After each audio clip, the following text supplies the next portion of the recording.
नमस्कार, स्वागत है पर्वतवाणी लाइव में और आपके साथ मैं मीनाक्षी सा। कहते हैं सत्ता आपको ताकत देती है और बहुमत से आई सत्ता आपको ताकत के नशे में चूर कर देती है। ऐसे ही प्रचंड बहुमत की सरकार में आई भारतीय जनता पार्टी, जिसके विधायक से लेकर एमएलए से लेकर पार्षद तक अब गुंडागर्दी में आए हैं। अगर बात करूं कुछ दिनों पहले की, तो आपको प्रेमचंद्र अग्रवाल का वो किस्सा तो जरूर याद होगा, जिसमें सड़क चलते एक व्यक्ति को प्रेमचंद्र अग्रवाल जी ने किस तरीके से पीटा था, मानो सड़क के गुंडे हो।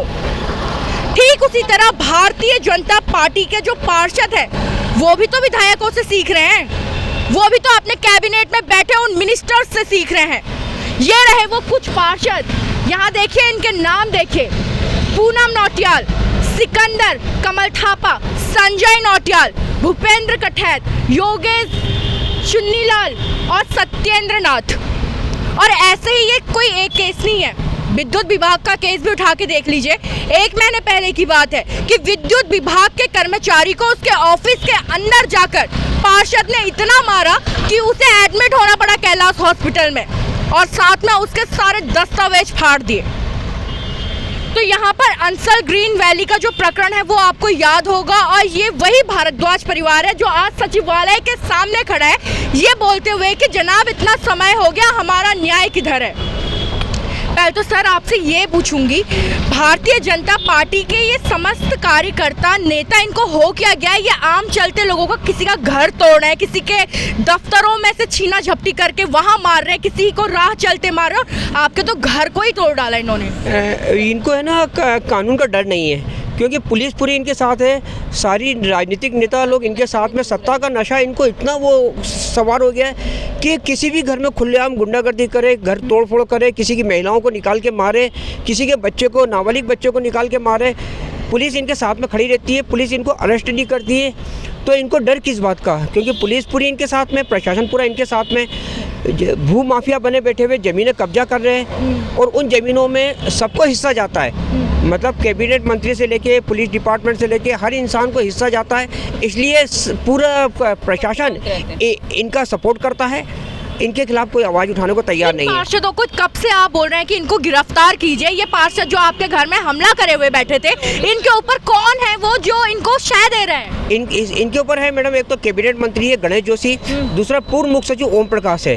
ओम प्रकाश वो व्यक्ति है जिसने मेरे घर के ठीक पड़ोस में 3.25 बीघा जमीन कब्जा करके रखी है, और उस जमीन को आज तक, अच्छा उस जमीन के फर्जी पेपर बनाए, जो जमीन कब्जा करके रखी उस जमीन के फर्जी पेपर ओम प्रकाश ने बनाए, और फर्जी पेपर बनवाने के बाद में आज भी लगातार उस जमीन को खरीदने के लिए खरीदार लोग आ रहे हैं। ओम प्रकाश की जो पत्नी है दीपा ओम प्रकाश, वो खरीदारों से डील कर रही है, जो खरीदार लोग, ब्रोकर लोग आ रहे हैं वो ज़मीन को दिखा रहे हैं, और उस ज़मीन को बेचने की ओम प्रकाश की पत्नी बिल्कुल लगातार प्रयत्न कर रही है, लेकिन उस ज़मीन को शासन ने आज तक नहीं छुड़वाया।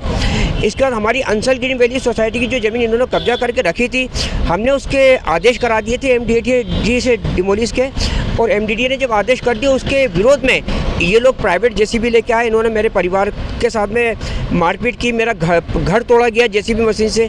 आप सोचिए कि जब किसी भी व्यक्ति का घर तोड़ा जाता है, कितनी मुसीबत से आदमी अपना घर परिवार बनाता है, और उसका घर इतनी आसानी से ये लोग तोड़ देते हैं, गुंडागर्दी करके तोड़ देते हैं। 2.5 महीने तक पुलिस लाचार है, इन्होंने आज तक किसी हमलावर को गिरफ्तार नहीं किया गया।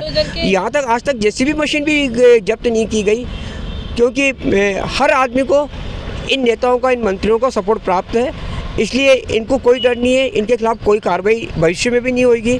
मैं सिर्फ जनता से आग्रह कर रहा हूँ कि जनता आए, मेरे परिवार के लिए आवाज़ उठाए, अन्यथा मेरा पूरा परिवार, मैं दिल्ली पद यात्रा करूँगा यहाँ से, और दिल्ली में राष्ट्रपति भवन के सामने जाके आत्मदाह करूँगा, और मैंने निर्णय ले लिया है दिल्ली में मैं आत्मदाह करूँगा, यहाँ मेरा परिवार सुसाइड करेगा देहरादून में। उसके बाद में उम्मीद करूँगा कि शायद किसी अन्य परिवार के साथ इस प्रकार की घटना ना हो।